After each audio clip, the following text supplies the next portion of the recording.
We are reading A Course in Miracles, Workbook for Students, Part 2 of the workbook, Section 12, What is the Ego?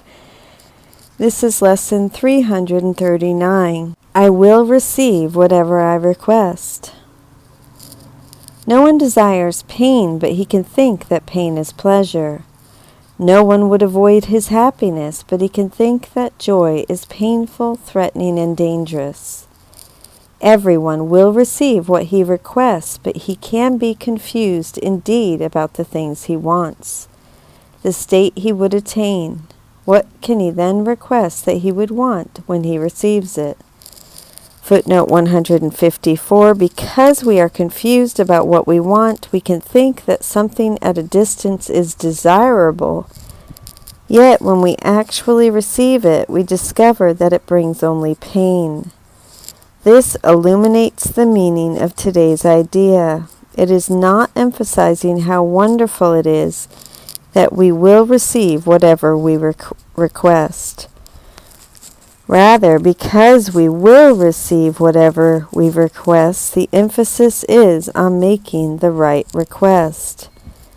Let us resolve today to ask for what we really want, and only this.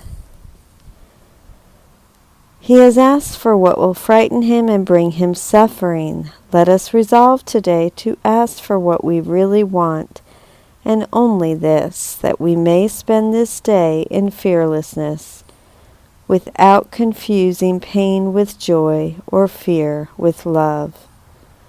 Father, this is your day. It is a day in which I would do nothing by myself, but hear your voice in everything I do. Requesting only what you offer me, accepting only the thoughts you share with me. I will receive whatever I request. This is a practice suggestion by Robert Perry. To get the real thrust of today's idea, you might want to try the following exercise. First, think of 3 things: a plan you have for today, something you want today, and a thought you have been thinking today. Then repeat the following lines to God. I plan to do work, yet I would do nothing by myself, but hear your voice in everything I do. Today I want to talk to such and such, but I request only what you offer me. This is really old. So today I want to work out, but I request only what you offer me. Today I might think of lack, but I accept only thoughts you share with me. So today I plan to blank, yet I would do nothing by myself, but I hear your voice in everything I do. Today I want to blank, but I request only what you offer me. And today I might think blank, but I accept only thoughts you share with me. Commentary by Alan Watson. Again, the lesson is, I will receive whatever I request. This can be an upsetting idea. It means that whatever I have received, I requested. We don't like to hear that, and it can seem harsh. You've got cancer? You asked for it. Used that way, it is harsh, a weapon for separation instead of a tool for union. How could anyone desire sickness and pain? The thought seems absurd. No one desires pain, but he can think that pain is pleasure. No one would avoid happiness, but he can think that joy is painful, threatening, and dangerous. Everyone will receive what he requests, but he can be confused indeed about the things he wants, the state he would attain. Of course, nobody wants pain. Nobody consciously refuses happiness. If that is so, and everyone receives what he requests, then how is it that pain and unhappiness arise? We might think of it as a syllogism, in which seems to make sense. Nobody wants pain. Nobody, therefore, would request pain. Everybody receives what he requests or wants. Everyone receives what he requests or wants. Therefore, we cannot receive pain. That seems logical, doesn't it? If the first three are true, the fourth must be true. So how come I hurt? We must be missing something. Our logic must be flawed. The flaw lies between the first two premises. Nobody wants pain, but nevertheless we do request it. That is why we receive it. The lesson explains that I can be confused about what I want, that I can think pain is pleasure, or that joy is threatening. The latter is perhaps a little easier to understand since it is a common experience. Haven't you ever had the thought this is too good to last? Or perhaps you found yourself very happy in a relationship and suddenly getting afraid of it because some part of you is nearly certain that if you keep your guard down, you're going to get smacked good. I had a friend who somehow entered a very high and totally joyful state of mind and was there for nearly 3 weeks until she started thinking, "This is wonderful. I love everybody. I have no fear of anything. But if I live like this in the world, I'm going to get crucified. Maybe I'm not enlightened. Maybe I'm just insane." So she lost the joy and it never came back in quite the same way. We really do think that too much joy is threatening and dangerous. We value our suspicions. We cherish our defenses. We are afraid of simply opening up to joy. So, quite unconsciously most of the time, we request unhappiness. We choose not to be peaceful. The confusion of pain and joy is much more deeply buried, but the Course teaches that pain validates our separateness and justifies our barriers against one another. We choose it to strengthen our ego identity. It is perhaps difficult to believe that all of our pain and unhappiness is chosen, but the Course is insistent on this point. What can he then request that he would want when he receives it? He has asked for what will frighten him and bring him suffering. We actually do ask for things that frighten us and bring us suffering. Much of the text is dedicated to bringing this to conscious awareness, making us aware of what we are choosing so that we can realize how insane it is and make another choice. Let us resolve today to ask for what we really want and only this, that we may spend this day in fearlessness without confusing pain with joy or fear with love. We can change our minds. We can begin consciously to choose the joy of God instead of pain. When a moment of pain arises, we can accept the fact that we are choosing it and choose again. We can say, "This is not what I want. I choose the joy of God." We can choose peace instead of upset.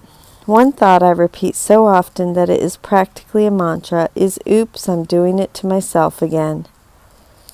It is remarkable what a change this fundamental realization can make in one's life. Read now the short prayer that closes this lesson and start your day with these thoughts. If you've already started the day, start it over right now. Stop a moment and adopt this mindset. Setting the tone of your mind right now will carry over into the day and bring changes you can't begin to foresee now. Father, this is your day. It is a day in which I would do nothing by myself but hear your voice in everything I do. Requesting only what you offer me, accepting only thoughts you share with me. And now, if you'll please close your eyes, I will lead us into the meditation. I will receive whatever I request. Father, and I'm going to repeat this as well. Father, this is your day. It is a day in which I would do nothing by myself, but hear your voice in everything I do, requesting only what you offer me, accepting only thoughts you share with me.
much for joining with me in the meditation for lesson 339.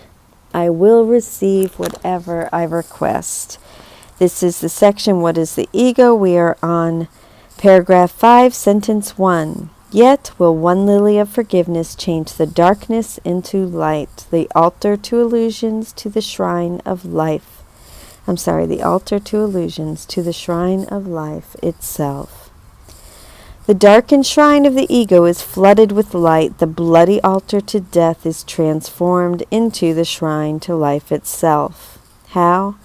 By one lily of forgiveness. I think of a magical fantasy tale where the heroine or hero enters the black forbidding temple of the evil god carrying only a single flower.